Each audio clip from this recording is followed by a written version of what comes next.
আসসালামু আলাইকুম সবাইকে। তোমাদের সকলকে স্বাগতম। এইচএসসি রিভিশন প্রোগ্রামের ভূগোলের দ্বিতীয় পত্রের মানব ভূগোল অধ্যায়টি আলোচনা করব আমি এই ক্লাসে। কথা না বাড়িয়ে সরাসরি ক্লাসে চলে যাচ্ছি।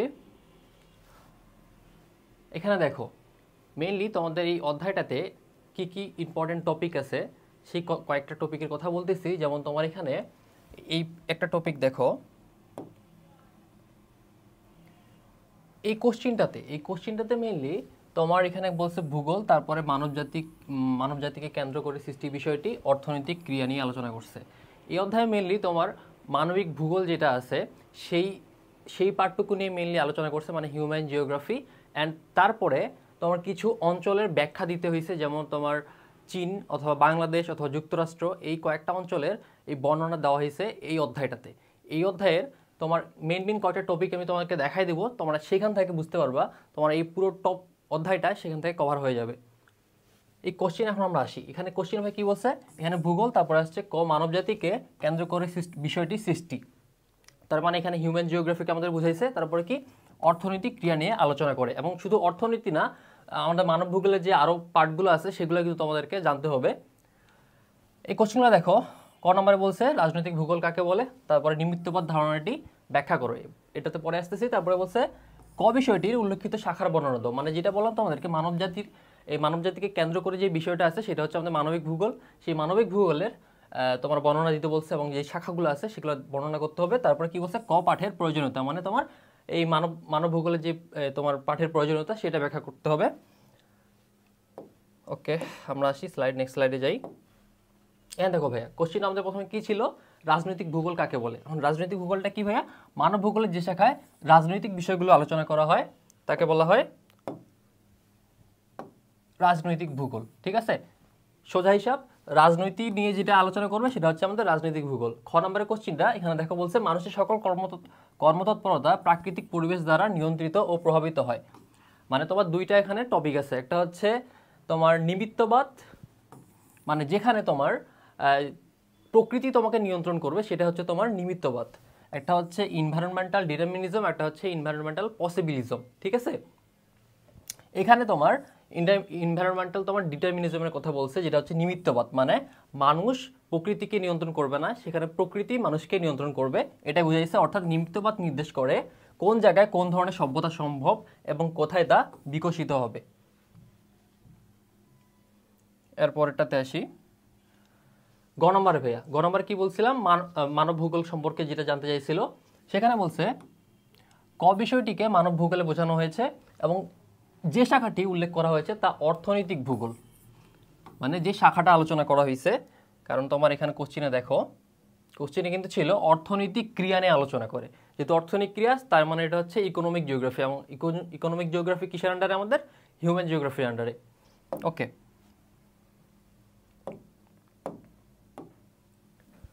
ক বিষয়টিতে মানব ভূগোলকে বোঝানো হয়েছে, আর যে শাখাটি উল্লেখ করা হয়েছে তা হলো অর্থনৈতিক ভূগোল। মানবজাতিকে কেন্দ্র করে যে ভূগোলের সৃষ্টি হয়েছে তাই মানব ভূগোল। ঠিক আছে, মানবজাতি যখন পৃথিবীর শুরু থেকে মানুষের যাত্রা শুরু হয়, তখন থেকে কিন্তু তোমার ভূগোলের যাত্রা শুরু হয়। কারণ মানুষ তোমার নদীর পাশে থেকে তোমার সভ্যতা কিন্তু আস্তে আস্তে ধীরে ধীরে গড়ে ওঠে, এবং মানুষ কিন্তু তোমার সেই সভ্যতা থেকে বর্তমানে এই উন্নতি করতে করতে এই পর্যায়ে পৌঁছাইছে। তবুও যেমন আমাদের বিভিন্ন তোমার আমাদের দেশ হচ্ছে নদীমাতৃক দেশ, এই দেশের অনেক তোমার সেটেলমেন্ট যেগুলো তোমার বসতি সেগুলো কিন্তু তোমার নদীর পাশে গঠিত হয়েছে। এই বিষয়টা এটাই কিন্তু তোমার জিওগ্রাফির আন্ডারে। ঠিক আছে, এটা তোমার সেটেলমেন্ট এটাকে বলে। এখন আসি, মানব জাতিকে কেন্দ্র করে যে ভূগোলটি সৃষ্টি হচ্ছে তাই হচ্ছে মানব ভূগোল। আর অর্থনৈতিক ভূগোলে আমরা মানুষের যে অর্থনৈতিক ক্রিয়াকলাপগুলো হয় বিভিন্ন অঞ্চলকে কেন্দ্র করে সেটা বোঝাচ্ছে। ঠিক আছে, অর্থনৈতিক ভূগোল মানব ভূগোলের একটি গুরুত্বপূর্ণ শাখা। মানুষের অর্থনৈতিক কর্মকাণ্ড কীভাবে পরিচালিত হচ্ছে তা এই শাখায় আলোচনা করা হয়, যেমন বাণিজ্য। ঠিক আছে, বিভিন্ন দেশ বা অঞ্চলের মধ্যে পারস্পরিক পণ্য বিনিময়ের মাধ্যমেই বাণিজ্য ভিত্তি রচিত হয়। যেমন বাংলাদেশ বাইরের দেশ থেকে কিছু পণ্য আমদানি করে, এবং বাংলাদেশ যেই পণ্যগুলো আমাদের উৎপাদন হয় এবং আমাদের যেগুলো আমরা কনজিউম করি তারপরেও যেগুলো বেঁচে থাকে সেগুলো কিন্তু আমরা রপ্তানি করি, সেখানে একটা পারস্পরিক আদান প্রদান আছে। ঠিক আছে, এখানে কিন্তু তোমার বাণিজ্যের সৃষ্টি হয়েছে, বাণিজ্যের ভিত্তি রচিত হয়। অতীতে ব্যবসা বাণিজ্যের বিস্তার ছিল খুবই কম। এর কারণ কি জানো ভাইয়া, এর কারণ হচ্ছে তোমার ট্রান্সপোর্টেশন।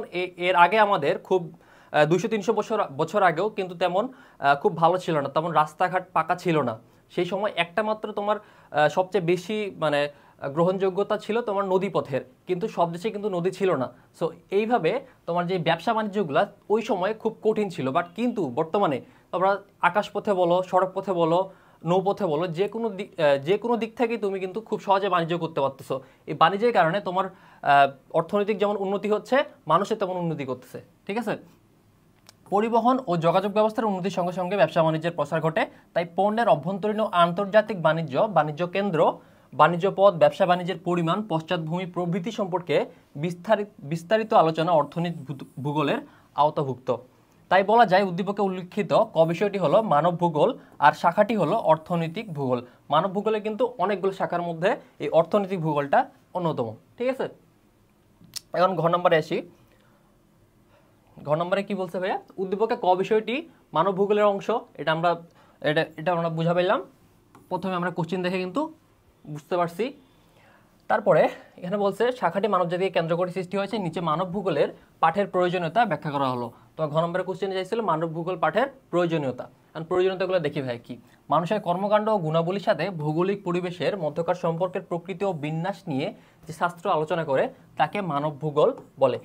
এই যে ভাইয়া এই তোমার এই সংজ্ঞাটা আছে না, এই সংজ্ঞাটা কিন্তু তুমি পরীক্ষার খাতায় অবশ্যই লিখবা। ঠিক আছে, কেননা তোমার পরীক্ষার খাতায় তুমি যখন রিপ্রেজেন্ট করবা তোমার এই সংজ্ঞাগুলো দিয়ে কয়েকটা সংজ্ঞা, কয়েকটা তোমার ইনফরমেশন থাকবে, তাহলে তোমার খাতাটা যদি গুছানো থাকে তাহলে কিন্তু তোমাকে স্যার ইজিলি তোমাকে ভালো একটা মার্কস দিবে। ঠিক আছে, এরপরে আসি মানব ভূগোলের গুরুত্ব ক্রমশ বৃদ্ধি পাচ্ছে। বর্তমানে অর্থনৈতিক, সাংস্কৃতিক, সামাজিক, আঞ্চলিক, রাজনৈতিক প্রভৃতির ক্ষেত্রে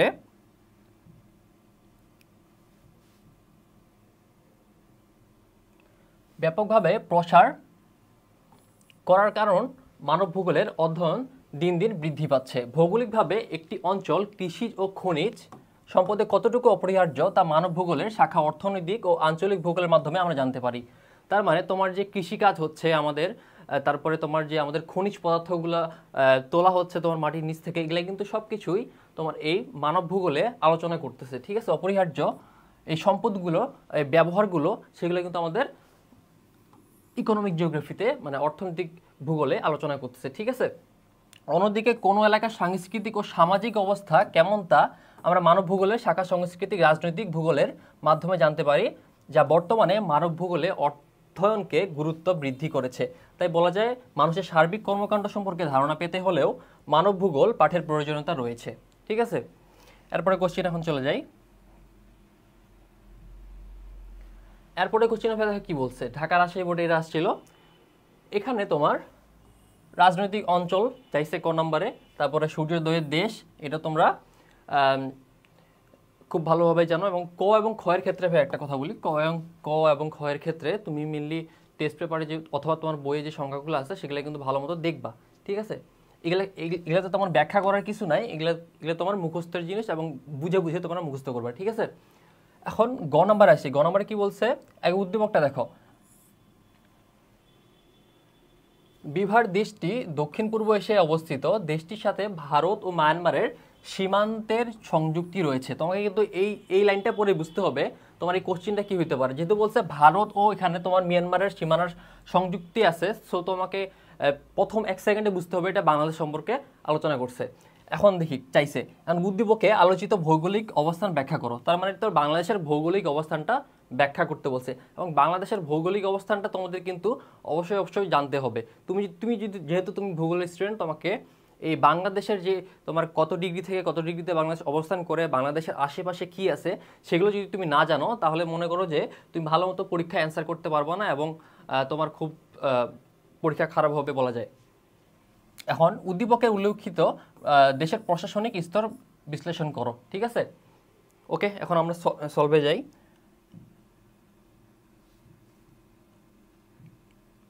ওকে, ক নম্বরের কোশ্চেনের অ্যান্সার হচ্ছে দেখো, সাধারণভাবে রাজনৈতিক অঞ্চল বলতে কি বোঝাচ্ছে, জল, স্থল ও অন্তরিক্ষের বিভিন্ন পরিসরকে বোঝাবে।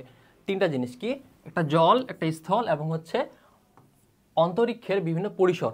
এখন খ নম্বর আসি, সূর্যোদয়ের দেশ বলা হয় কাকে, জাপানকে।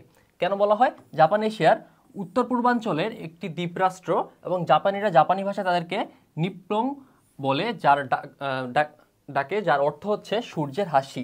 এ দেশটি পৃথিবীর একমাত্র সূর্যোদয়ে উদয়ের দেশ হিসেবে পরিচিত। ঠিক আছে,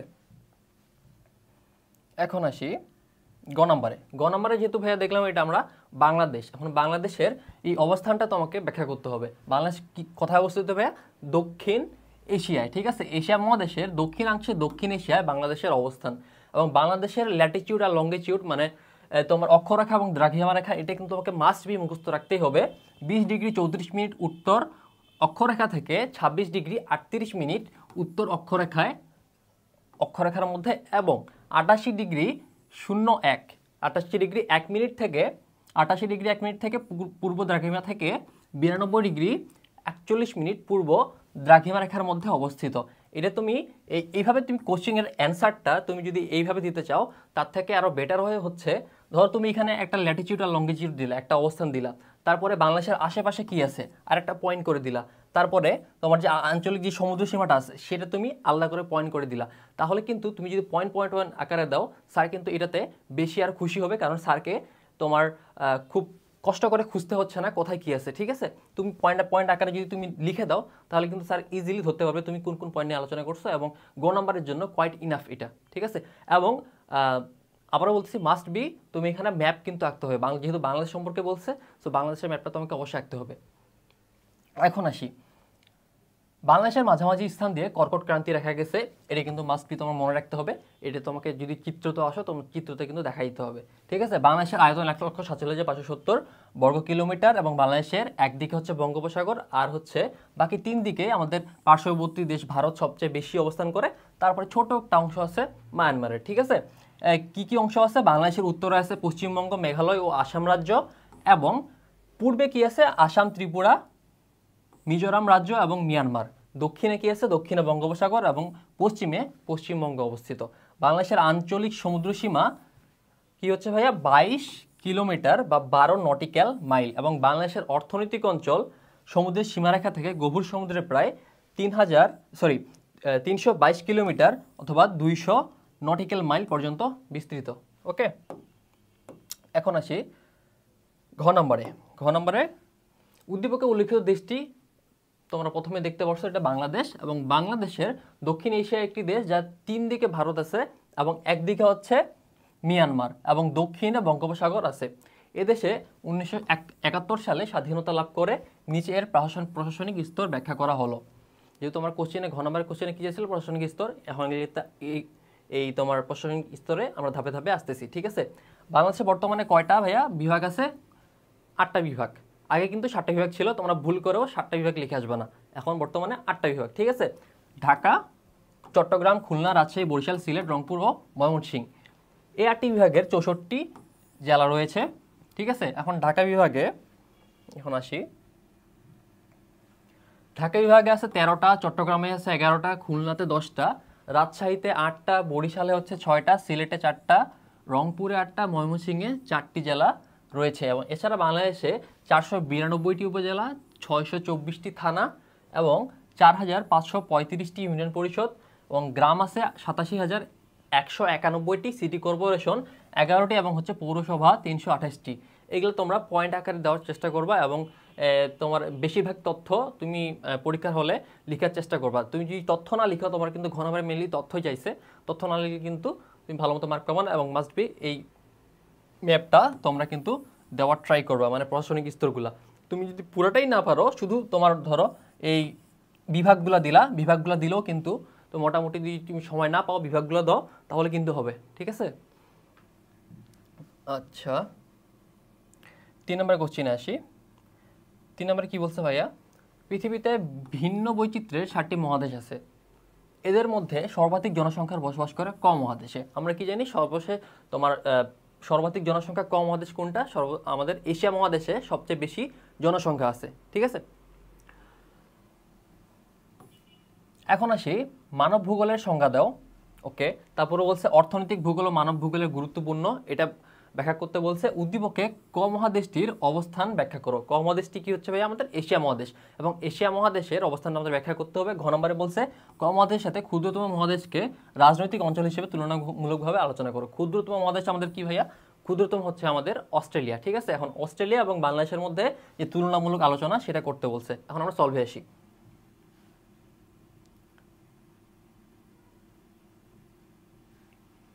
ক নম্বরটা দেখো, মানব ভূগোল। মানুষের কর্মকাণ্ড ও গুণাবলীর সাথে ভৌগোলিক পরিবেশের যে সম্পর্কটা, মানুষের কর্মকাণ্ডের সাথে এবং গুণাবলীর সাথে পরিবেশের যে সম্পর্কটা হবে প্রকৃতি ও বিন্যাস নিয়ে, এবং সেই সম্পর্কটাই প্রকৃতি ও বিন্যাস নিয়ে যে শাস্ত্রটা আলোচনা করবে সেটা হচ্ছে মানব ভূগোল। এরপরটাতে আসি, অর্থনৈতিক ভূগোল ও মানব ভূগোলের একটি গুরুত্বপূর্ণ শাখা। মানুষের অর্থনৈতিক কর্মকাণ্ড কীভাবে পরিচালিত হচ্ছে তা এই শাখায় আলোচনা করা হয়।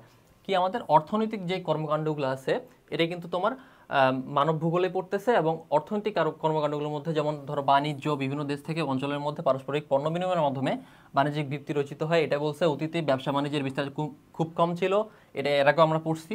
পরিবহন যোগাযোগ বাড়ছে, তার মানে তোমার আন্তর্জাতিক বাণিজ্য এবং বাণিজ্য কেন্দ্র বিভিন্ন তোমার বাণিজ্যিক পরিবহন, পশ্চাৎভূমি প্রবৃত্তি সম্পর্কে বিস্তারিত আলোচনা অর্থনৈতিক ভূগোলের আওতাভুক্ত। এটাই ঠিক আছে। এরপরে আসি, এরপরে কি বলছে ভাইয়া, উদ্দীপকে ক মহাদেশ বলতে এশিয়া মহাদেশকে, তোমরা যেটা বললাম এশিয়া মহাদেশকে বোঝাইছে।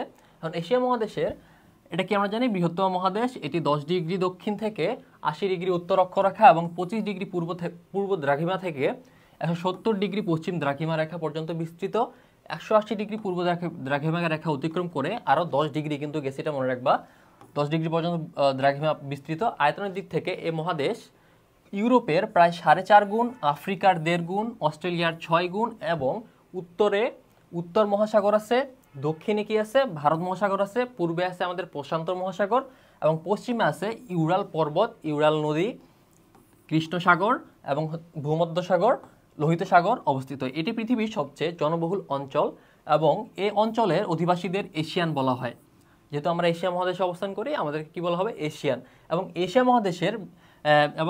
মহাদেশের বৃহত্তম দেশ হচ্ছে কি আমাদের ভাইয়া, চীন। চীন আয়তনে কত, একক দশক শতক হাজার উজুত লক্ষ নিযুত 95,72,900 বর্গ কিলোমিটার। ঠিক আছে, এবং ক্ষুদ্রতম দেশ হলো ম্যাকাও, আয়তনে 19.3 বর্গ কিলোমিটার।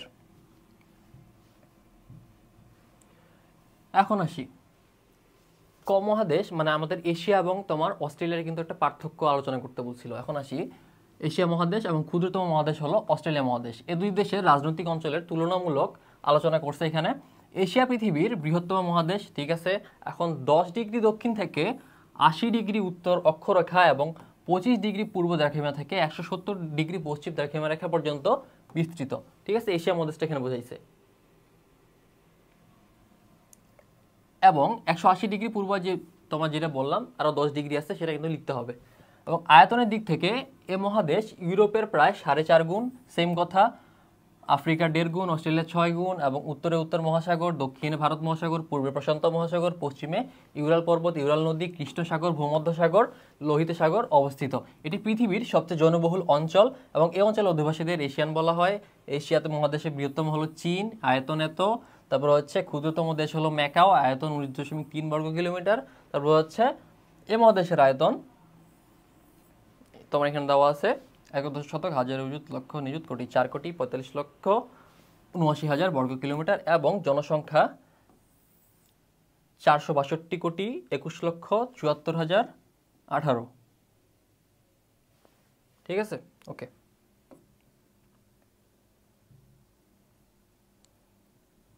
এখন আমরা তোমার ক্ষুদ্রতম যেটা মহাদেশ অস্ট্রেলিয়া, এখানে আসি। অস্ট্রেলিয়া কি বলছে ভাই, অন্যদিকে পৃথিবীর 7টি মহাদেশের মধ্যে ক্ষুদ্রতম মহাদেশ হচ্ছে আমাদের অস্ট্রেলিয়া। অস্ট্রেলিয়া তোমার কত, 114 ডিগ্রি পূর্ব থেকে পশ্চিমে 114 ডিগ্রি পূর্ব দ্রাঘিমা থেকে পূর্বে 120 ডিগ্রি পশ্চিম দ্রাঘিমা, এবং উত্তরে 28 ডিগ্রি উত্তর, তারপরে 28 ডিগ্রি উত্তর থেকে দক্ষিণে 47 ডিগ্রি দক্ষিণ অক্ষরেখা পর্যন্ত বিস্তৃত।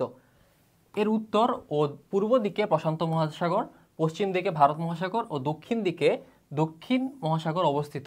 একটা কথা বলি, যখন তোমার কোনো দেশ অথবা তোমার দেশ বলো, তোমার মহাদেশ বলো, এই সম্পর্কে যদি জানতে চায়, তোমার প্রথমে তুমি কোন জায়গায় অবস্থিত ওটা লিখবা, ল্যাটিটিউড লংগিটিউডটা তোমরা ওটা লিখবা, তারপরে এর আশেপাশে কি আছে সেটা লিখবা। ঠিক আছে, এবং তোমার এই আয়তনগুলা এইগুলা ব্যাখ্যা করবে। এই 3 থেকে 4টা পয়েন্ট দিলেও ইনাফ।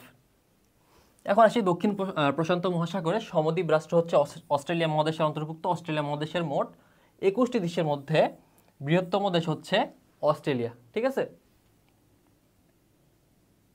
এখানে একক দশক শতক হাজার অযুত লক্ষ নিযুত 76,82,300 বর্গ কিলোমিটার, এবং ক্ষুদ্রতম দেশ হচ্ছে নাউরু 21.2 বর্গ কিলোমিটার। এর আয়তন 76,92,000 বর্গ কিলোমিটার, এবং জনসংখ্যা হচ্ছে 25,20,03,198 জন। এই তোমার যে এই ডাটাটা তুমি নিচ্ছ, এটা যদি তুমি পারো তবে লিখবা, যদি মনে না থাকে কোনো সমস্যা নাই। এখন আসি 4 নম্বর কোশ্চিনে ভাইয়া। 4 নম্বরের কোশ্চিনে দেখো, তোমার এখন কিন্তু দেখবা যে তোমার এই কোশ্চিনগুলো প্রায় সেম আসতেছে, মানে ঘুরে ফিরে এই কয়েকটা টপিকের মধ্যেই কিন্তু সীমাবদ্ধ আছে। মানব ভূগোল, তারপর হচ্ছে বাংলাদেশের অবস্থান, এশিয়ার অবস্থান, তোমার হচ্ছে বিভিন্ন তোমার অস্ট্রেলিয়া মহাদেশ, এইগুলাই অথবা চীন, এগুলাই কিন্তু ঘুরে ফিরে আসতেছে, ঠিক আছে। এই অধ্যায় কিন্তু এই কয়েকটা টপিকই কিন্তু খুবই ইম্পর্টেন্ট, এবং এখান থেকে কিন্তু বারবার কোশ্চিন হয়, ঠিক আছে। এখানে দেখো, নাবিহার মামা উচ্চশিক্ষার জন্য উত্তর আটলান্টিক মহাসাগরের পশ্চিমের একটি দেশে গিয়েছেন, যার জাতীয় পতাকার 50টি তারকা খচিত রয়েছে, এবং এটা তোমার মনে রাখতে হবে 50টি তারকা কার, এটা কিন্তু যুক্তরাষ্ট্রের, ঠিক আছে। এখন গত গ্রীষ্মের ছুটিতে তিনি দেশটির পূর্বে অবস্থিত দ্বীপরাষ্ট্রে বেড়াতে যান। এটা হচ্ছে কি আমাদের ভাইয়া, এটা হচ্ছে যেহেতু তোমার বলছে পূর্বে, তিনি দেশটির পূর্বে অবস্থিত দ্বীপরাষ্ট্রে বেড়াতে যান, যেখানে শাসন ব্যবস্থা শাসনতান্ত্রিক রাজতন্ত্র ভাই কিসে আছে আমাদের, ওই জায়গাতে আমাদের ব্রিটেন আছে। সো ব্রিটেন, এখানে ব্রিটেনকে বোঝাইছে, ওকে। এখন আসি কোশ্চিনে। কোশ্চিন বলছে বাংলাদেশের মোট আয়তন কত, এটা তোমরা জানো 1,47,570 বর্গ কিলোমিটার। বাংলাদেশের ক্রান্তীয় অঞ্চলের দেশ, এটা ব্যাখ্যা করো, ব্যাখ্যা আসতেছি। তারপরে বলছে উদ্দীপকে ইঙ্গিতকৃত প্রথম দেশটির ভৌগোলিক পরিচিতি ব্যাখ্যা করো, মানে যুক্তরাষ্ট্রে তোমার ভৌগোলিক পরিচিতি ব্যাখ্যা করতে বলছে। তারপরে কি বলছে, উদ্দীপকে ইঙ্গিতকৃত দেশ দুটির শাসন ব্যবস্থার তুলনামূলক চিত্র উল্লেখ করো, ঠিক আছে, চিত্র তুলে ধরো, ওটাতে আমরা আসতেছি, ওকে। বাংলাদেশের আয়তন 1,47,570 বর্গ কিলোমিটার। তারপরে কি, যেসব অঞ্চল দিয়ে ক্রান্তীয় রেখা অতিক্রম করেছে তাকে ক্রান্তীয় অঞ্চল বলে। এখন তোমাদের কাছে এটা প্রশ্ন, বাংলাদেশের কোন অঞ্চল থেকে তোমার ক্রান্তীয় রেখাটা গেছে, এটা তোমরা কিন্তু ফাইন্ড আউট করবা, ঠিক আছে। বাংলাদেশের উপর দিয়ে 23 ডিগ্রি 5 মিনিট কর্কটক্রান্তীয় রেখা, সরি 23 ডিগ্রি না, 23.5 ডিগ্রি, ঠিক আছে, কর্কটক্রান্তীয় রেখা অতিক্রম করেছে, এবং তাই বাংলাদেশকে ক্রান্তীয় অঞ্চলের দেশ বলা হয়। এতটুকু দিলে কিন্তু ইনাফ, তোমাকে অনেক বড় করে লেখার দরকার নেই, তোমার যে তথ্যটা চাইছে সেই তথ্যটা দিলে কিন্তু হবে, ওকে।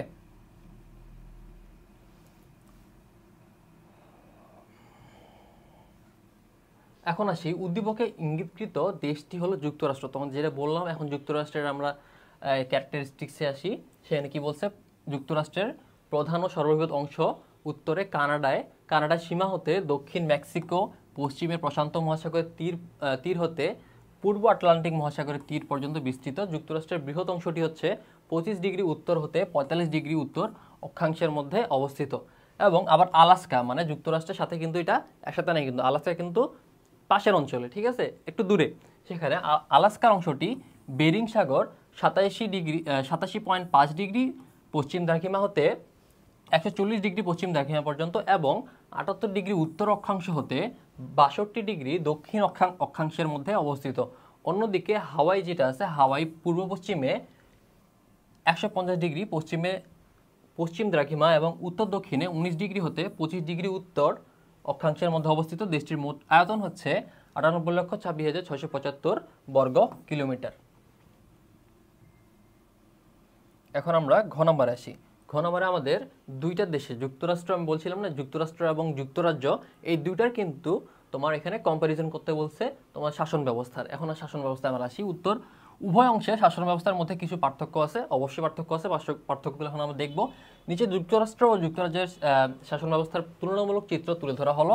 যুক্তরাষ্ট্রে একটি যুক্তরাষ্ট্রীয় প্রজাতান্ত্রিক সরকার ব্যবস্থা বিদ্যমান, ঠিক আছে।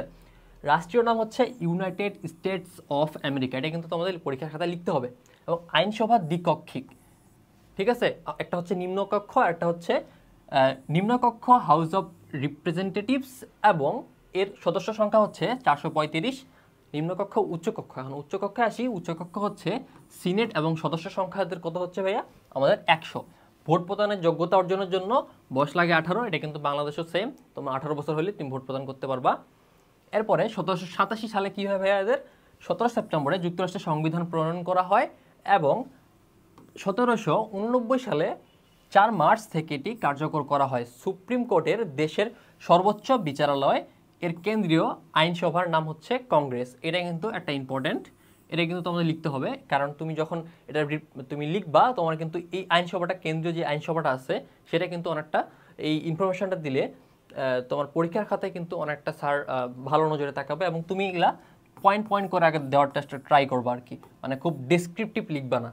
যখন তুমি ডেসক্রিপটিভ লিখবা স্যার মনে করবে যে তুমি ওখানে তুমি জানো না বেশি, এই কারণে তুমি ডেসক্রিপশন বেশি দিছো, ঠিক আছে। তুমি যদি এইভাবে পয়েন্ট পয়েন্ট করে দাও স্যার কিন্তু অ্যাট্রাক্ট হবে।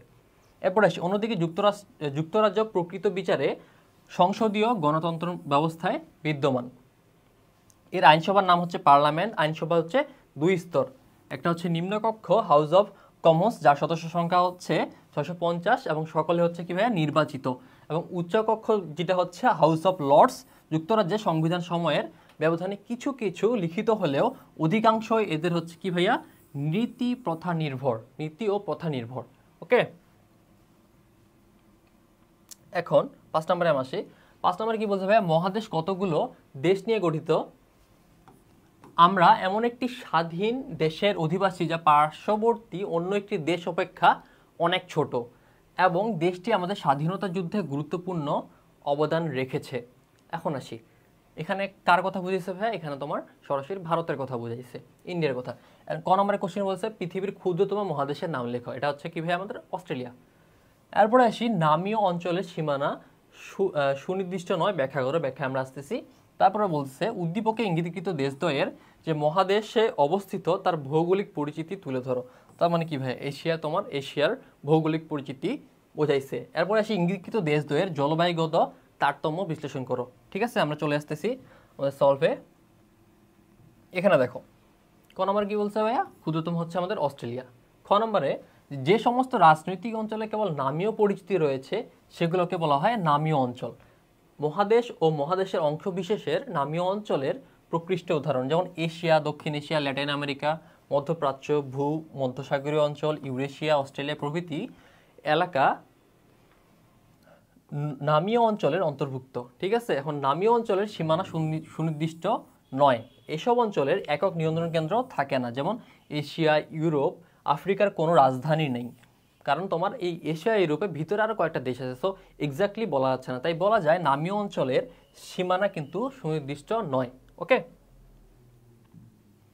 এখন আসি আমরা গ নম্বরে। ভাইয়া উদ্দীপকে কি বলছিল, বাংলাদেশ ও ভারত যেটা নিয়ে আলোচনা করা হয়েছিল, বাংলাদেশ ও ভারত এবং যা এশিয়া মহাদেশে অবস্থিত। এখন আমাদের চেয়েছিল এশিয়া মহাদেশের তোমার এই তথ্যগুলো চাইছিল। এখন এশিয়া মহাদেশের তোমার একটু আগে আমরা এগুলো পড়লাম, তাও বলতেছি। এখানে ইউরোপ, এশিয়া মহাদেশ, ইউরোপ ও আফ্রিকা মহাদেশের পূর্ব দিকে অবস্থিত, পৃথিবীর বৃহত্তম মহাদেশ এটি। এশিয়ার 10 ডিগ্রি দক্ষিণ অক্ষরেখা থেকে 80 ডিগ্রি উত্তর অক্ষরেখা এবং 25 ডিগ্রি পূর্ব থেকে 170 ডিগ্রি পশ্চিম দ্রাঘিমারেখা 180 ডিগ্রি পশ্চিম দ্রাঘিমারেখা 180 ডিগ্রি দ্রাঘিমা অতিক্রম করে আরও 10 ডিগ্রি পর্যন্ত বিস্তৃত। এটা কিন্তু এর আগের কোশ্চেনে কিন্তু আমরা আলোচনা করলাম। ঠিক আছে, এটা কিন্তু বারবার রিপিট হচ্ছে আস্তে আস্তে। পৃথিবীর প্রায় 1/3 মহাদেশে এ মহাদেশের অন্তর্গত এবং হচ্ছে এর আয়তন হচ্ছে 4,45,79,000 বর্গ কিলোমিটার, যা ইউরোপের প্রায় 4.5 গুণ। ঠিক আছে, আফ্রিকার 1.5 গুণ, অস্ট্রেলিয়া 6 গুণ, উত্তর আমেরিকা ও দক্ষিণ আমেরিকা যুক্ত হবে। এশিয়ার চেয়ে আয়তনে ছোট। এর উত্তরে উত্তর মহাসাগর, দক্ষিণে ভারত মহাসাগর, পূর্বে প্রশান্ত মহাসাগর, পশ্চিমে ইউরাল পর্বত, ইউরাল নদী, এটা কিন্তু আমরা পড়ে আসলাম।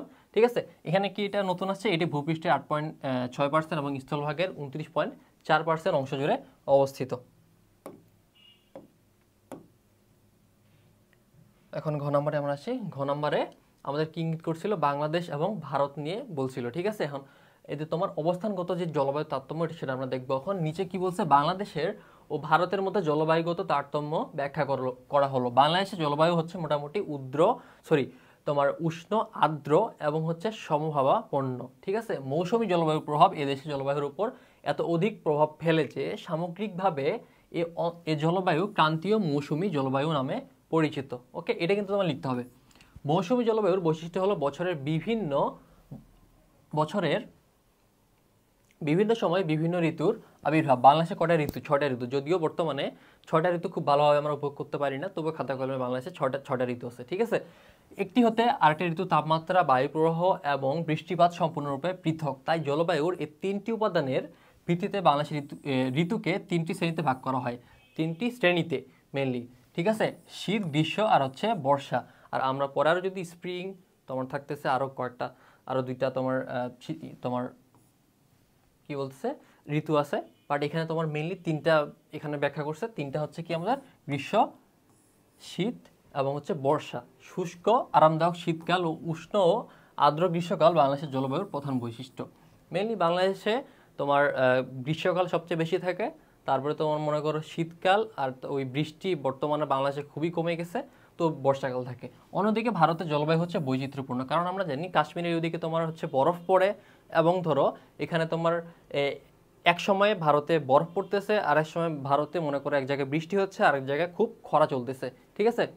অন্যদিকে ভারত বৈচিত্র্যপূর্ণ কেন? ভারতে একদিকে পৃথিবীর সর্বাধিক বৃষ্টিপাত অঞ্চল, ঠিক আছে, চেরাপুঞ্জি এবং হচ্ছে মৌসিনরাম, এবং অপরদিকে মরুভূমি, যেটা রাজস্থানের মরুভূমি, সেখানে কিন্তু অত্যধিক গরম, ঠিক আছে। একদিকে উপকূলভাগে মৃদুভাবাপন্ন জলবায়ু, অপরদিকে অভ্যন্তরে পাঞ্জাব, রাজস্থান অঞ্চলের মহাদেশীয় জলবায়ু বিরাজ করে। আবার হিমালয় পর্বতের অবস্থানেও ভারতের জলবায়ুকে প্রভাবিত করেছে, ঠিক আছে। যেখানে তোমার হিমালয়ের কাছাকাছি সেখানে কিন্তু অনেক ঠান্ডা। আয়তনে বড় হওয়ায় ভারতের স্থানভেদে ঋতু বৈচিত্র্যতা পরিলক্ষিত হয়। এখন দেখো ভাইয়া 6 নম্বর কোশ্চেনে কি বলছে।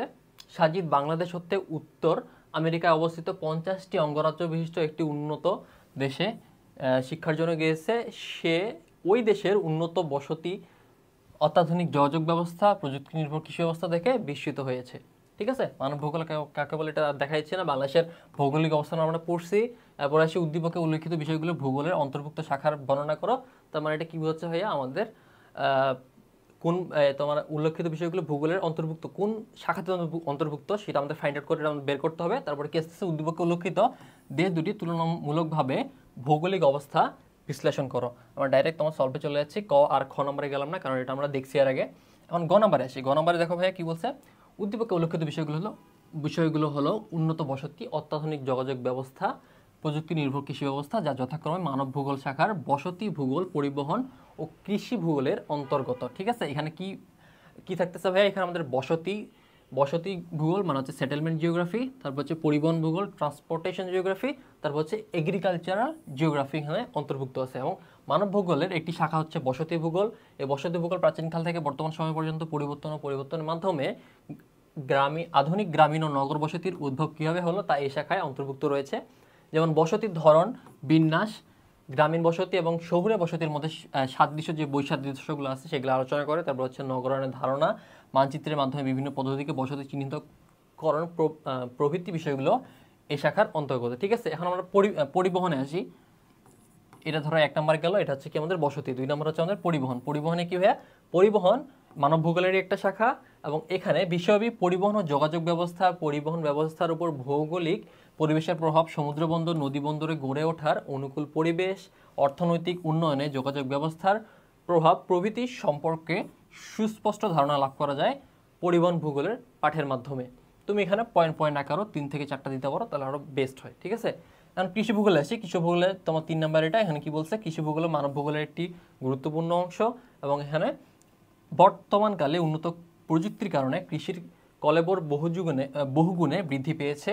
ফলে কৃষি ভূগোল পাঠ অত্যন্ত জরুরি। বর্তমানে কিন্তু আমরা এই পৃথিবীর তোমার জনসংখ্যা বৃদ্ধি হচ্ছে খুব র্যাপিডলি, কিন্তু আমাদের কৃষি যেটা আছে তোমার, যদি আমরা এনসিএন কৃষি নিয়ে পড়ে থাকি তাহলে কিন্তু আমাদের ফসল উৎপাদন হবে না, এবং আমাদের সবাইকে আমরা খাদ্য যোগান দিতে পারবো না। ওকে, এই কারণে তোমার এই বর্তমানে যে আধুনিক কৃষিটা হচ্ছে, এই আধুনিক কৃষির মাধ্যমে একই জমিতে 3 থেকে 4 গুণ ফসল, আগের থেকে 3 থেকে 4 গুণ ফসল তোমার নতুন প্রযুক্তি ব্যবহার করে আমরা কিন্তু করতে পারি। সো এই কৃষিটা অনেক কিন্তু আমাদের এই জিওগ্রাফিতে অনেক এই মানব ভূগোলের কৃষি কিন্তু অনেক ইম্পর্টেন্ট, ঠিক আছে, অত্যন্ত জরুরি। এই শাখায় কৃষিকাজের ভৌগোলিক নিয়ামক, বিশ্বব্যাপী কৃষি উপকরণ, ধান, গম, আখ, চা এর উৎপাদন, নিয়ামক, বন্টন ও অর্থনৈতিক গুরুত্ব সম্পর্কে বিশেষভাবে আলোচনা করা হয়। তাই বলা যায় উদ্দীপকে উল্লেখিত বিষয়গুলো ভূগোলের নির্দিষ্ট শাখায় শ্রেণী বিভক্ত করা হয়েছে।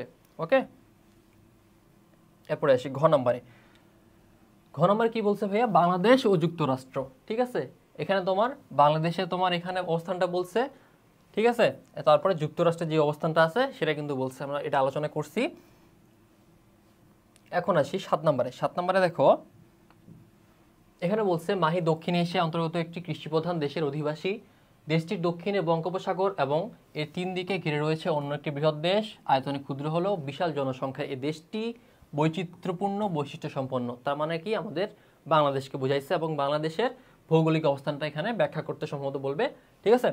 এখানে কি বলছে গ নম্বরে? দেখো ভাইয়া, ক আর খ নম্বরে গেলাম না। এখানে বলছে মহাদেশের অন্তর্গত বৃহত্তম দেশ কি? দেশটি হচ্ছে আমাদের চীন, এশিয়া মহাদেশের, ঠিক আছে। তারপরে মানব ভূগোলের শাখা হিসেবে অর্থনৈতিক ভূগোলের বৈশিষ্ট্য, এটা আমরা ব্যাখ্যা করছি। তারপরে কি? উদ্দীপকে উল্লেখিত মাহির দেশের পূর্ণ পৃষ্ঠাব্যাপী মানচিত্র অঙ্কনপূর্বক প্রশাসনিক বিভাগসমূহ চিহ্নিত করো। দেখছো এখানে তোমার কোশ্চেনে ডাইরেক্ট তোমার মানচিত্র চাইছে, তো তোমাকে মানচিত্র অবশ্যই আঁকা শিখতে হবে এবং আঁকতে হবে। এরপর ঘ নম্বরে দেখো উদ্দীপকে উল্লেখিত মাহির দেশের সাথে সীমান্তবর্তী দেশের প্রধান প্রধান প্রশাসনিক বিষয়াবলীর তুলনামূলক বিশ্লেষণ করো। আসি আমরা এখন সলভে আসি। ক এবং খ নম্বরটা দেখা দিচ্ছে না। গ নম্বরে আসি, তোমার গ নম্বরে এই চিত্র তোমার ব্যাখ্যা করতে বলছে, প্রশাসনিক চিত্রটা। এখন ঘ নম্বরে দেখো কি বলছে? উদ্দীপকে উল্লেখিত মায়ের দেশটি হলো বাংলাদেশ। বাংলাদেশ সীমান্তবর্তী দেশ হলো ভারত। দুই দেশের মধ্যে প্রশাসনিকভাবে ব্যাপক অবশ্যই পার্থক্য রয়েছে। নিচে বাংলাদেশ ও ভারতের প্রশাসনিক বিষয়গুলো তুলে ধরা হলো। বাংলাদেশের 3 দিকে হচ্ছে ভারত, দক্ষিণ হচ্ছে বঙ্গোপসাগর। বাংলাদেশের মোট সীমারেখা 4711.18 কিলোমিটার, ঠিক আছে। এটি এশিয়া মহাদেশের দক্ষিণ পূর্বাংশে অবস্থিত। মোট আয়তন হচ্ছে 1,47,570 বর্গ কিলোমিটার। মোট জনসংখ্যা হচ্ছে 16,51,58,616 জন, ঠিক আছে। এরপরে বাংলাদেশে বর্তমানে 8টি প্রশাসনিক বিভাগ আছে, সেই 8টা বিভাগ তোমরা ব্যাখ্যা করবা। তারপরে কি? এছাড়া বাংলাদেশে 490টি থানা আছে, 4,484টি ইউনিয়ন আছে, মৌজা আছে এতটি তোমার গ্রাম, 11টি সিটি কর্পোরেশন এবং 324টি পৌরসভা। এগুলো কিন্তু তোমরা অবশ্যই মুখস্থ রাখতে হবে এবং পরীক্ষার ক্ষেত্রে তোমাকে খুব সুন্দর হবে রিপ্রেজেন্ট করতে হবে, ঠিক আছে। অন্যদিকে ভারত হচ্ছে এশিয়া মহাদেশের দক্ষিণ ও উপদ্বীপে অবস্থিত, মধ্য উপদ্বীপে অবস্থিত। এর মোট আয়তন হচ্ছে 32,87,263 বর্গ কিলোমিটার এবং ভারতের মোট জনসংখ্যা হচ্ছে 136,97,88,784 জন, 744 জন, ঠিক আছে। বর্তমানে ভারতে 28টা অঙ্গরাজ্য আছে, একটি জাতীয় রাজধানী অঞ্চল এবং 6টি হচ্ছে কেন্দ্রশাসিত রাজ্য নিয়ে গঠিত। ভারতের রাজধানী হচ্ছে কি ভাইয়া? নয়াদিল্লি। এবং আয়তনের দিক থেকে ভারত বাংলাদেশ থেকে কয়েক গুণে বড়, অনেক গুণে বড়, ঠিক আছে। ভারতের জনসংখ্যা অনেক বেশি, তাই প্রশাসনিকভাবে এই দুই দেশের অবকাঠামো ভিন্ন রূপে গঠিত হয়েছে। ওকে, এখন আমরা 8 নম্বরে আসি। 8 নম্বর কি বলছে ভাইয়া? দেখো তানজিম বিশ্বের বৃহত্তম বদ্বীপ খ্যাত দেশের বাসিন্দা, তার মানে ডাইরেক্ট বুঝাইছে এখানে কি বলছে? সে সূর্যোদয়ের দেশে পড়াশোনা করতে গিয়ে সে দেশের বসতির ধরন ও শিল্প প্রতিষ্ঠানের ব্যবস্থাপনা দেখতে গিয়ে বিমোহিত হয়। তার মানে এখানে এক জায়গায় বাংলাদেশ বুঝাইছে আর সূর্যোদয়ের দেশ, তার মানে কি জাপান বুঝাইছে। এখন আসে কোশ্চিনে দেখো, এখানে বলছে পৃথিবীর দ্বিতীয় বৃহত্তম মহাদেশের নাম কি? ওকে, তারপরে বলছে রাজনৈতিক অঞ্চল বলতে কি বোঝায়? ক এবং খ নম্বরে আমরা আসতেছি। তারপরে আসছে বলছে কি? উদ্দীপকে উল্লেখিত তানজিমের ভ্রমণকৃত দেশের বসতির বৈশিষ্ট্য ব্যাখ্যা করো। তার মানে জাপানের বৈশিষ্ট্য তোমার এখানে চাইছে, ঠিক আছে। এরপরে কি? উদ্দীপকে উল্লেখিত তানজিমের নিজ দেশ ও ভ্রমণকৃত দেশের শিল্প পরিবেশের তুলনামূলক আলোচনা করো। ওকে, আমরা তাহলে সলভে চলে যাই।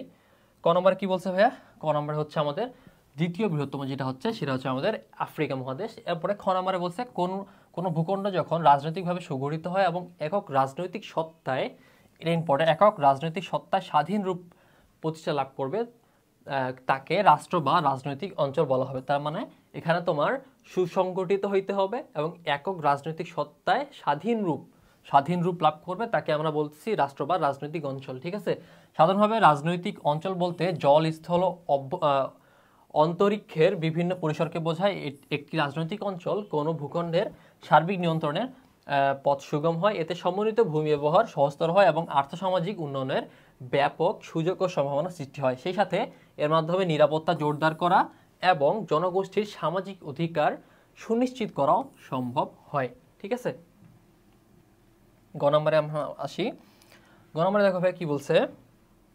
গ নম্বরে উল্লেখিত তানজিমের ভ্রমণকৃত দেশটি হচ্ছে সূর্যোদয়ের দেশ, যেটা হচ্ছে আমাদের জাপান। এখন জাপান পৃথিবীর শিল্পোন্নত এই দেশটির নগর বসতির প্রাধান্য দেখা যায়। ঠিক আছে, জাপানে কিন্তু তোমার নগরটা এখানে মেইন। নগর বসতি অধিকাংশ অধিবাসী প্রত্যক্ষ ভূমি ব্যবহার ব্যতীত অকৃষিকাজে নিয়োজিত থাকে। তারা সাধারণত দ্রব্যাদি শিল্পজাতকরণ, পরিবহন, ক্রয় বিক্রয়, প্রশাসন, শিক্ষা ও সেবা সংক্রান্ত প্রভৃতি পেশায় নিয়োজিত থাকে। ঠিক আছে, উদ্দীপকে উল্লেখিত বদ্বীপ খ্যাত দেশ জাপানে থাকা রাস্তাঘাট, দালানকোঠা ও আকাশচুম্বী অট্টালিকার প্রাধান্য রয়েছে। এছাড়া উক্ত দেশে বিভিন্ন ধরনের শিক্ষা প্রতিষ্ঠান, হাসপাতাল, নার্সিংহোম, পার্ক ও বিনোদনের কেন্দ্রের উপস্থিতি এবং বিভিন্ন ধরনের কর্মকাণ্ডের জন্য বসতির নানা অংশে বিভক্ত হয়ে মানুষের জীবনযাপনকে আরামদায়ক ও উপভোগ্য করেছে। ঠিক আছে, এখন আসি ঘ নম্বরে। ঘ নম্বর কি বলছে ভাইয়া, তানজিমের নিজ দেশ কি হচ্ছে ভাইয়া, বাংলাদেশ। ঠিক আছে, ভ্রমণকৃত দেশ কি হচ্ছে ভাইয়া, এটা হচ্ছে জাপান। ভূপ্রকৃতি ও জলবায়ু বিভিন্ন হওয়ার কারণে দুই দেশের মধ্যে ভিন্ন ভিন্ন শিল্প গড়ে উঠেছে। দক্ষিণ এশিয়ায় অবস্থিত বাংলাদেশ শিল্পে খুব তেমন উন্নত নয়, তবে আমরা উন্নতি করতেছি। আমাদের এদেশের শিল্পে সমৃদ্ধ নয়, তবুও বিভিন্ন প্রাকৃতিক ও অর্থনৈতিক পরিবেশে অনুকূলে থাকার কারণে এদেশে ছোট বড় অনেক শিল্প গড়ে ওঠে। মেনলি কি শিল্প ভাইয়া, পাট শিল্প, বস্ত্র, চিনি, সিমেন্ট, সার, পোশাক শিল্প এদেশের উল্লেখযোগ্য শিল্প। বাংলাদেশে প্রচুর পরিমাণে আখ উৎপন্ন হয়। তোমাদের আখ কথায় বেশি উৎপন্ন হয়, উত্তরাঞ্চলে বেশি কিন্তু আখ উৎপন্ন হয়। ঠিক আছে, চিনি শিল্প গড়ে উঠেছে দেশের কয়েকটি স্থানে। কি আছে ভাই, চুনো পাথর আবিষ্কার হওয়ার কারণে সিমেন্ট শিল্প কিছুটা উন্নত হয়েছে, তবুও আমাদের বাইরের দেশ থেকে সিমেন্ট শিল্পের কাঁচামাল আমদানি করতে হয়। এভাবে বিভিন্ন কাঁচামালের লভ্যতার কারণে এদেশে বিভিন্ন শিল্প গড়ে উঠেছে। তবে এদেশ পোশাক শিল্পে বেশি উন্নত। অবশ্যই বাংলাদেশ কিন্তু পোশাক শিল্পে অনেক উন্নতি করতেছে এবং বাংলাদেশের পোশাক কিন্তু সারা বিশ্বব্যাপী অনেক সমাদৃত। ঠিক আছে, সস্তা শ্রমিক ও কাঁচামালের সহজপ্রাপ্যতার কারণে এদেশে পোশাক শিল্পের বেশ উন্নতি লাভ করেছে। বর্তমানে বাংলাদেশের রপ্তানি বাণিজ্যে পোশাক শিল্পই প্রথম। অন্যদিকে এখন জাপানের দিকে আমরা আসি। জাপান হচ্ছে এশিয়া মহাদেশের উত্তর পূর্বাঞ্চলে, একেবারে উত্তর পূর্বাঞ্চলে। ঠিক আছে, পূর্বাঞ্চলে একটি দ্বীপরাষ্ট্র। জাপানের ভূপ্রকৃতি হচ্ছে পর্বতময়, কারণ জাপানে তোমার পর্বত, তোমরা কিছুদিন পর পরে শোনো জাপানে অনেক ভূমিকম্প হচ্ছে, সুনামি হচ্ছে। ঠিক আছে, জাপানের পরিবেশ শিল্পের জন্য অনুকূল হয়। এদেশে একটি শিল্পোন্নত দেশ। আর্দ্র জলবায়ু, সুলভ দক্ষ শ্রমিক, পর্যাপ্ত পানি, বিদ্যুৎ ও পরিবহন সুবিধা, পর্যাপ্ত মূলধন সরবরাহের উৎসাহ ও সরকারি পৃষ্ঠপোষকতা এদেশের শিল্পকে আরও উন্নত করেছে। এশিয়া ও আফ্রিকার বাজারে এদেশের শিল্পজাত পণ্যের যথেষ্ট চাহিদা আছে। এবং তোমার যে জাপানিজ প্রোডাক্টগুলো আছে, শিল্পর যে প্রোডাক্টগুলো আছে, সেগুলো কিন্তু অনেক উন্নত মানের। ঠিক আছে, এই কারণে তোমার চাহিদাও বেশি, যথেষ্ট পরিমাণ চাহিদা আছে। এছাড়া অত্যাধুনিক যন্ত্রপাতি এবং প্রযুক্তিরও যথেষ্ট চাহিদা আছে। কাঁচামালের সহজলভ্যতার দরুন এদেশে কার্পাস, বয়ন, রেশম, লৌহ ইস্পাত, জাহাজ, কাগজ প্রভৃতি শিল্প ব্যাপকভাবে গড়ে উঠেছে। এছাড়া অর্থনৈতিকভাবে উন্নত হওয়ায় এদেশে বিভিন্ন ইলেকট্রনিক শিল্প গড়ে উঠেছে। ঠিক আছে, পরিশেষে বলা যায় প্রাকৃতিক ও অর্থনৈতিক বিভিন্ন পরিবেশের ভিন্নতা তানজিমের নিজ দেশ বাংলাদেশ ও ভ্রমণকৃত দেশ জাপানে ভিন্ন ভিন্ন শিল্প গড়ে উঠেছে। ওকে, নেক্সট কোশ্চেনে আসি। নেক্সট কোশ্চেনে কি বলছে ভাইয়া, দেখো, ভারত থেকে পার্শ্ববর্তী দেশে মেডিকেল কলেজে পড়তে গিয়েছে এবং এটি দক্ষিণ বঙ্গোপসাগরে অবস্থান করে। ঠিক আছে, মানব ভূগোল কাকে বলে, মানব ভূগোল অবস্থানের গুরুত্ব এটা যাচ্ছি না, কারণ তোমার দেখাই দিচ্ছি। তারপর হচ্ছে সুপার পড়তে আসা দেশের প্রাশনিক বিভাগগুলো মানচিত্র প্রদর্শন করো এবং উদ্দীপকে উল্লেখিত ইঙ্গিতপূর্ণ দেশের ভৌগোলিক অবস্থানের তাৎপর্য বিশ্লেষণ করো। এখানে কি বলছে, সুপ্রভা ঘোষ ভারত থেকে পার্শ্ববর্তী দেশ মেডিকেলে পড়তে গিয়েছে। তার মানে তো ভারত থেকে কিন্তু বাংলাদেশে অনেকে কিন্তু মেডিকেলে পড়তে আসে। ঠিক আছে, এটা হচ্ছে দক্ষিণ বঙ্গোপসাগরে অবস্থান করে। সো এটা তোর মোটামুটি নিশ্চিত এখানে বাংলাদেশের কথা বলতেছে। এখন গ নম্বরে আমরা আসি ডাইরেক্ট। দেখো ভাইয়া, গ নম্বরে কি বলছে, সুপ্পা ভারত থেকে বাংলাদেশে একটি মেডিকেল কলেজে পড়তে আসে। এই বাংলাদেশে তোমার এখন প্রশাসনিক ব্যবস্থাগুলো তোমরা ব্যাখ্যা করবা, দেখাইছি না কারণ এর আগে আমরা এটা নিয়ে আলোচনা করছি। ঘ নম্বর আসি ভাই, ঘ নম্বরে কি বলছে, বাংলাদেশ সম্পর্কে বলছে এদেশের বঙ্গোপসাগর রয়েছে যা উদ্দীপকে ইঙ্গিত করা হয়েছে। এখন এখানে কোশ্চেনে কি বলছিল, দেখো ভাইয়া, কোশ্চেনে বলছিল উদ্দীপকে উল্লেখিত ইঙ্গিতপূর্ণ দেশের ভৌগোলিক অবস্থানের তাৎপর্য বিশ্লেষণ করো। তার মানে বাংলাদেশের ভৌগোলিক অবস্থানের তাৎপর্য, যেটা তোমার এর আগে আমি দেখাই দিচ্ছি। ঠিক আছে, সো এটা তার গেলাম না। এখন 10 নম্বরে আসি ভাইয়া। 10 নম্বরে কি বলছে দেখো, 10 নম্বরে ছক দেওয়া আছে, ছকে বলা আছে ক অংশ যেটা এশিয়ার পূর্ব দিকে প্রশান্ত মহাসাগরে অবস্থিত একটা দ্বীপরাষ্ট্র। ঠিক আছে, এশিয়ার পূর্ব দিকে, এটা মনে রাখবে, প্রশান্ত মহাসাগরে অবস্থিত একটা দ্বীপরাষ্ট্র এবং এশিয়া মহাদেশের দক্ষিণাংশে সবচেয়ে বড় উপদ্বীপ রাষ্ট্র। এখন আসো, মানব ভূগোলের সংজ্ঞা দাও, মানুষ ও পরিবেশ সম্পর্কিত মানব ভূগোলের যে ধারণা রয়েছে তা ব্যাখ্যা করো। ক নম্বর কি বলছে, রাষ্ট্রটি কৃষি, শিল্প, খনিজ, বাণিজ্য কতখানি উন্নত হয়েছে তা ব্যাখ্যা করো। আর ঘ নম্বর কি বলছে, মানচিত্র অঙ্কন করে খ দেশটির 5টি রাজ্য চিহ্নিত করো এবং ভূপ্রাকৃতিক অঞ্চলসমূহ লিপিবদ্ধ করো। ঠিক আছে, এশিয়া মহাদেশের দক্ষিণাংশে সবচেয়ে বড় উপদ্বীপ রাষ্ট্র এটা কি? দেখো, এটা তোমার এখানে মেইনলি কি বলার ট্রাই করতেছে, এটা তোমার পূর্ব দিকে কি ভাইয়া, জাপান না? আর এদিকে কি, বাংলাদেশ। এখন দেখো এখানে কি বলছে, জাপান, গ নম্বরে জাপান। ঠিক আছে, এখন জাপানের তুমি এগুলা ব্যাখ্যা করবা। এখন ঘ নম্বরে কি বলছে, তারপরে এখানে কি বলছে ভাইয়া, এশিয়া মহাদেশের দক্ষিণাংশে সবচেয়ে বড় উপদ্বীপ রাষ্ট্র। এই দক্ষিণ অঞ্চল, যেটা আমাদের এশিয়া দক্ষিণ অঞ্চলে সবচেয়ে বড় দেশ কি ভাইয়া, এটা হচ্ছে আমাদের ভারত, এবং ভারত সম্পর্কে এখানে জানতে চাইছে। ঠিক আছে, এখন গ নম্বরটাতে আসি। গ নম্বরে উদ্দীপকে ক রাষ্ট্রটি হলো জাপান। খ, নিচের জাপানের শিল্প সংস্কৃতি, খনিজ ও বাণিজ্যের বর্ণনা দেওয়া হলো। এখানে জাপান কৃষিতে তেমন উন্নত নয়, কারণ তোমার আমরা একটু আগে দেখলাম জাপানে তোমার এখানে শিল্প এবং ওরা তো মেনলি কর্পোরেট লেভেলে বেশি তোমার এখানে চাকরি করে। জাপানের কৃষি তোমার ভূমির 50% ধান চাষে ব্যবহৃত হয়। জাপান হেক্টর প্রতি ধান উৎপাদনের পরিমাণ 5750 কিলোগ্রাম। এছাড়াও জব, গম, সয়াবিন, চা, তুঁত ইত্যাদি চাষ করা হয়। বর্তমানে কার্পাস, ভুট্টা, তামাক প্রভৃতি উৎপাদন হচ্ছে। জাপান শিল্পের পৃথিবী উন্নত রাষ্ট্রগুলোর মধ্যে অন্যতম। ঠিক আছে, শিল্পে জাপান এশিয়াতে প্রথম। এদেশে লৌহ ও ইস্পাত, এটা কিন্তু মেনলি লৌহ আর ইস্পাত জাপানে, এটা তোমার তারপরে তোমার এখানে কার্পাস আসতেছে, তারপরে জাহাজ নির্মাণ ইত্যাদি শিল্পে খুব উন্নত। বর্তমানে জাপান গাড়ি, রেডিও, ক্যামেরা, ঘড়ি, মোবাইল, ইলেকট্রনিক যন্ত্রপাতি আমরা যেটা জানি এগুলোতে খুব উন্নত। ঠিক আছে, কুটির শিল্প অনেক উন্নত। জাপান খনিজ সম্পদে সমৃদ্ধ নয়। ওকে, জাপানের খনিজ সম্পদের মধ্যে রয়েছে তামা, কয়লা, গন্ধক, সীসা, চীনামাটি, সোনা, রূপা প্রভৃতি। এছাড়াও লৌহ ও খনিজ তেল অল্প পরিমাণে পাওয়া যায়।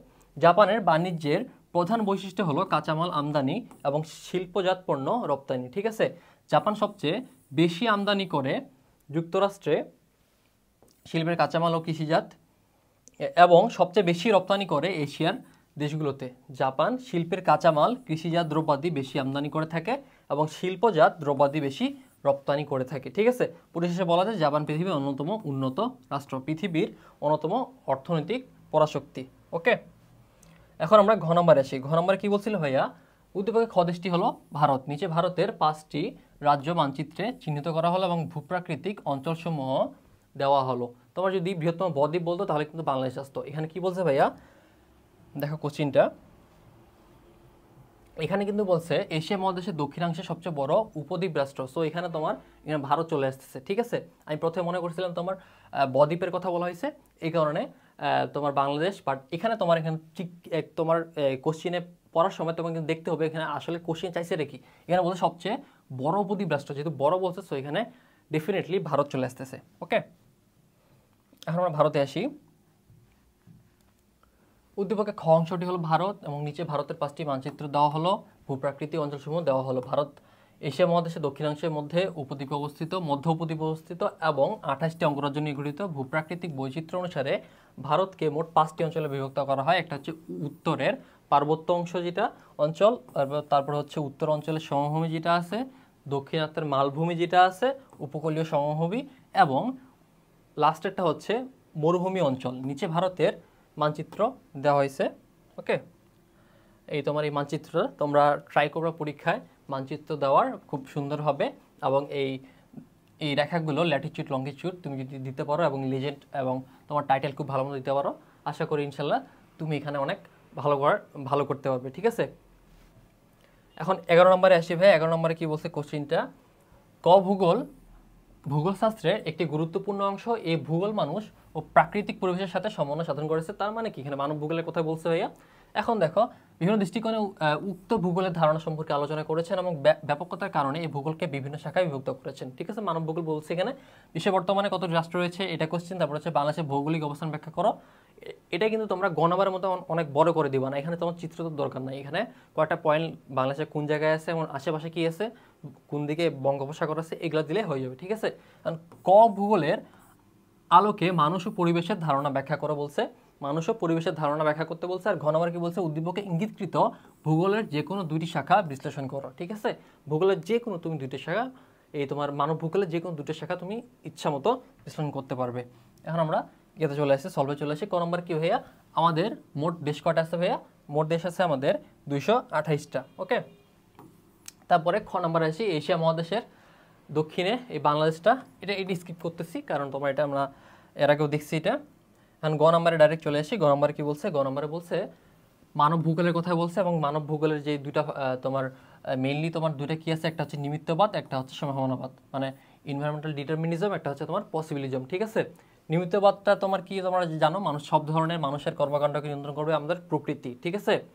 আর সম্ভাবনার ধারণা হলো মানুষ তার কর্মকাণ্ড দ্বারা প্রাকৃতিক পরিবেশকে নিয়ন্ত্রণ করছে। এই দুটো কিন্তু একদম আলাদা, ঠিক আছে। যেমন মরুভূমিতে সেচ দিয়ে ফসল উৎপাদন করছে, এটা কিন্তু তোমার, এটা হচ্ছে আমাদের আমরা নিয়ন্ত্রণ করতেছি এটাকে, সো যেহেতু নিয়ন্ত্রণ করতেছি সো এটাকে আমরা সম্ভাবনাবাদ বলতেছি, ঠিক আছে। আর তোমার নিমিত্তবাদটা হচ্ছে উপকূলীয় অঞ্চলে মানুষের প্রধান পেশা হচ্ছে মাছ ধরা, কারণ আশেপাশে তোমার তোমার সমুদ্র আছে, নদী ধরো তোমার, হ্যাঁ সমুদ্র আছে, সমুদ্রের কারণে তোমার সেখানে মাছই ধরতেছে, সো এখানে আমাদের পরিবেশটা আমাদেরকে পেশাটাকে নিয়ন্ত্রণ করতেছে, ওকে। এখন এরপরটাতে আসি ঘ নম্বরে।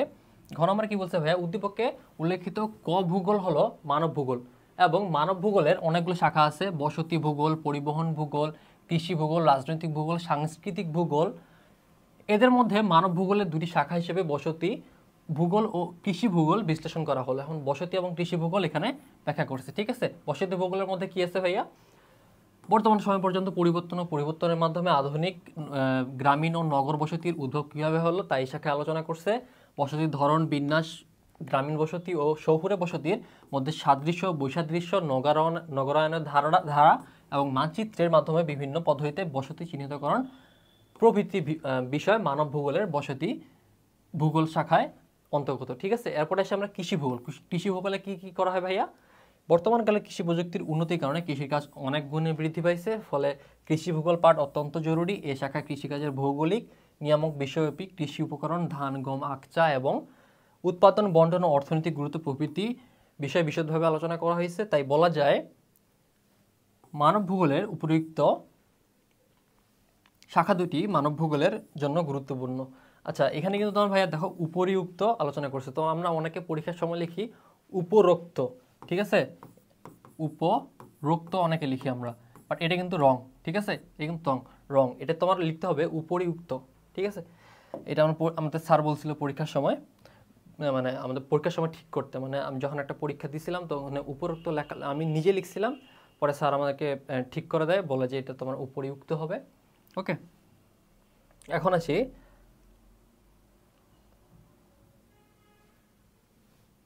12 নম্বরে, ওকে। 12 নম্বরে কি বলছে ভাইয়া, মুহা বাংলাদেশ হতে উত্তর আমেরিকায় অবস্থিত 50টি অঙ্গরাজ্য বিশিষ্ট একটি উন্নত দেশে উচ্চশিক্ষার জন্য গিয়েছে। সে ওই দেশের উন্নত বসতি, অত্যাধুনিক যোগাযোগ ব্যবস্থা এবং প্রযুক্তি নির্ভর কৃষি ব্যবস্থা দেখে বিস্মিত হলো। তার মানে এখানে কি ভাইয়া বলছে, যুক্তরাষ্ট্রের কথা মেনলি বর্ণনা করছে, ওকে। মানব ভূগোল কাকে বলে, বাংলাদেশের ভৌগোলিক অবস্থান, এটা গেলাম না। উদ্দীপকে বর্ণিত ভূগোলের আওতা ও পরিধি ব্যাখ্যা করো। বর্ণিত ভূগোলের আওতা ও পরিধি ব্যাখ্যা করতে বলছে, ঠিক আছে।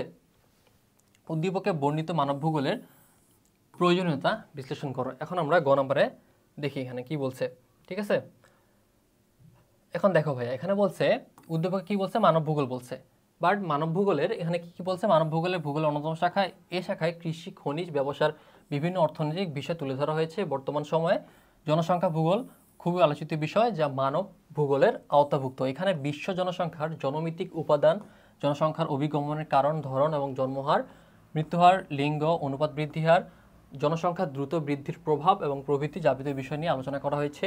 কৃষি ভূগোলও মানব ভূগোলের একটি গুরুত্বপূর্ণ শাখা, ওকে। বর্তমানকালে উন্নত প্রযুক্তি ব্যবহারের কারণে কৃষির কলেবর বহুগুণে বৃদ্ধি পেয়েছে, ফলে কৃষির ভূগোল পাঠের অত্যন্ত জরুরি হয়ে পড়েছে। এরপরে আসি কি ভাইয়া, এখানে কি বলছে, বিজ্ঞানসম্মত আধুনিকায়নে পরিবেশগত ভূগোল। আধুনিককালে ভূগোল বিষয়কে অনেক বেশি বিজ্ঞানসম্মত ও আধুনিকায়ন করেছে কি ভাইয়া, আমাদের পরিবেশগত ভূগোল। বিশ্বব্যাপী পরিবেশিক যে বিপর্যয়, দূষণ, অবক্ষয়, দুর্যোগ, গ্রিনহাউস ইফেক্ট, ফলশ্রুতিতে কীভাবে বিশ্ব উষ্ণতা বৃদ্ধি পাচ্ছে, মানে তোমার গ্লোবাল ওয়ার্মিং, ক্লাইমেট চেঞ্জ, এই টাইপগুলো, বুঝছো? এ সম্পর্কে বিশদ ব্যাখ্যা প্রদান করা হয়েছে। পরিবেশগত ভূগোল কীভাবে প্রাকৃতিক ও মানব দুর্যোগ মোকাবিলা করা যায় সুস্পষ্ট ইঙ্গিত আমরা এই পাঠের মাধ্যমে জানতে পারি। আরেকটা কি বলছে ভাইয়া, এখানে উদ্দীপক উল্লেখ করছে মানব ভূগোলের আরেকটি উল্লেখযোগ্য শাখা হচ্ছে বসতি ভূগোল। ঠিক আছে, এখানে দেখো, এখানে কি বলছে ভাইয়া, এখানে বলছে তোমার দেখো বসতি, যোগাযোগ, প্রযুক্তি নির্ভর কৃষি ব্যবস্থা। ওকে, আচ্ছা, ওকে, ঘ নম্বরে আসি। ঘ নম্বর কি বলছে ভাইয়া, মানব ভূগোলের কথা বলা হয়েছে, নিচে মানব ভূগোলের প্রয়োজনীয়তা ব্যাখ্যা করা হলো। যেটা ঘ নম্বর চাইছিল আমাদের, মানুষের কর্মকাণ্ড গুণাবলীর সাথে ভৌগোলিক পরিবেশের মধ্যকার সম্পর্ক, প্রকৃতি ও বিন্যাস নিয়ে যে শাস্ত্র আলোচনা করা হয় তাকে বলা হয় মানব ভূগোল। এবং মানব ভূগোলে কী কী আছে তোমরা তো অবশ্যই জানো, এবং আলোচনা করছি আমরা ভৌগোলিকভাবে। তোমার এই পয়েন্টগুলো যেগুলো আছে ভৌগোলিকভাবে অঞ্চল, কৃষিজ, খনিজ সম্পর্কে কতটুকু অপরিহার্য এটা, তারপর হচ্ছে অন্যদিকে সাংস্কৃতিক এবং সামাজিক যে দিকগুলো আছে সেগুলো, ঠিক আছে, তারপরে সাংস্কৃতিক, রাজনৈতিক, তারপরে হচ্ছে তাই বলা যায় সার্বিক কর্মকাণ্ড সম্পর্কে ধারণা পেতে হলো মানব ভূগোলের প্রয়োজনীয়তা রয়েছে। এই প্রয়োজনীয়তাগুলো তোমার কিন্তু আমি এর আগেও দেখাই দিয়েছিলাম, এই জন্য তোমার খুব বিস্তারিত এখানে গেলাম না। ঠিক আছে, এখানে আসি 13 নম্বরে। আরিফের দেশটি দক্ষিণ পূর্ব এশিয়ায় অবস্থিত, দেশটির সাথে ভারত ও মিয়ানমারের সীমান্তে সংযুক্ত রয়েছে। তার মানে এটা কি, বাংলাদেশ বুঝাইছে। ক এবং খ নম্বরে গেলাম না। গ নম্বরে বলছে উদ্দীপক ইঙ্গিতকৃত দেশটির ভৌগোলিক অবস্থান, মানে বাংলাদেশের ভৌগোলিক অবস্থান। ওকে, এটা আমাদের হয়ে গেছে। উদ্দীপক উল্লেখিত দেশটির প্রশাসনিক স্তর, এটা আমরা কভার করছি। ওকে, এই যে এখানে তোমার কভার করা হয়েছে। এখন 14 নম্বরে আসি। 14 নম্বর কি বলছে, বাংলাদেশের একজন শিক্ষার্থী সার্ক শিক্ষা সফরের অংশ হিসাবে বাংলাদেশের প্রতিবেশী দেশ ভ্রমণের সুযোগ পায়। সে দেশটি পৃথিবীর দ্বিতীয় বৃহত্তম জনবহুল দেশ এবং দেশটির আকৃতি কিছুটা ত্রিভুজাকার। তার মানে কি হয়, এখানে ভারত সম্পর্কে বলছে। ঠিক আছে, পৃথিবীর বৃহত্তম মহাদেশের নাম কি, রাজনৈতিক অঞ্চল বলতে কি বোঝায়, এদিকে আর গেলাম না। পৃথিবীতে উল্লেখিত শিক্ষার্থী শিক্ষা সফরে গিয়ে যে দেশে গেল সেই দেশটির ভৌগোলিক অবস্থান ব্যাখ্যা করতে বলছে। এবং ঘ নম্বরে কি বলছে, উল্লেখিত শিক্ষার্থী নিজ দেশের প্রশাসনিক অঞ্চলের বিবরণ দিতে বলছে। ওকে, আমরা সলভে দেখি। ক নম্বর তো আমরা এই ক এবং খ নম্বর আমরা জানি, এখানে গেলাম না। গ নম্বরে, আচ্ছা গ আর ঘ তো মোটামুটি। গ নম্বর কি বলছে ভাইয়া, সেখানে যে ভৌগোলিক দেশটা আছে তোমার এটা উল্লেখ করতে বলছে, সেখানে যাচ্ছি না। এবং ঘ নম্বর আমরা বাংলাদেশের যে প্রশাসনিক স্তরগুলো সেগুলো কিন্তু আমরা জানি। ওকে, তো আমাদের এটা সলভ হয়ে গেল। এখন 15 নম্বরে আসি। 15 নম্বরে হচ্ছে ভাইয়া, সাংস্কৃতিক ভূগোল কাকে বলে। বাংলাদেশের ভৌগোলিক অবস্থান কখ গেল। এখন আমরা ইয়াতে আসি। দ্বাদশ শ্রেণীর শরীফ ভূগোল বই পড়ার সময় জানতে পারলো সে ভূগোলের এমন একটি শাখা আছে যা মানুষ ও প্রাকৃতিক পরিবেশের মধ্যে সম্পর্ক নিয়ে আলোচনা করে। তার মানে কি, মানব ভূগোল। ঠিক আছে, ভূগোলের যে শাখাটি ইঙ্গিত করা হয়েছে তার বিষয়বস্তু ব্যাখ্যা করো, উক্ত শাখাটির প্রয়োজনীয়তা বিশ্লেষণ করো। তোমরা কিন্তু এটা খুব ইজিলি ব্যাখ্যা করতে পারবা। ঠিক আছে, সেই জন্য আর তোমার বিস্তারিত বলতেছি না। যে এখানে তোমার ক নম্বরে বলছে সাংস্কৃতিক পরিবেশ, তারপরে খ নম্বরে বলছে দক্ষিণ এশিয়ায় বাংলাদেশের অবস্থান, বাংলাদেশের অবস্থান আমরা জানি। তারপর হচ্ছে গ নম্বরে কি বলছে, উদ্দীপকের ভূগোল, মানবীয় ভূগোল, এটা আমরা বললাম। ঠিক আছে, তারপর হচ্ছে এর প্রয়োজনীয়তা যেটা আছে সেটা ব্যাখ্যা করতে বলছে। ওকে, সবাইকে ধন্যবাদ, আসসালামু আলাইকুম।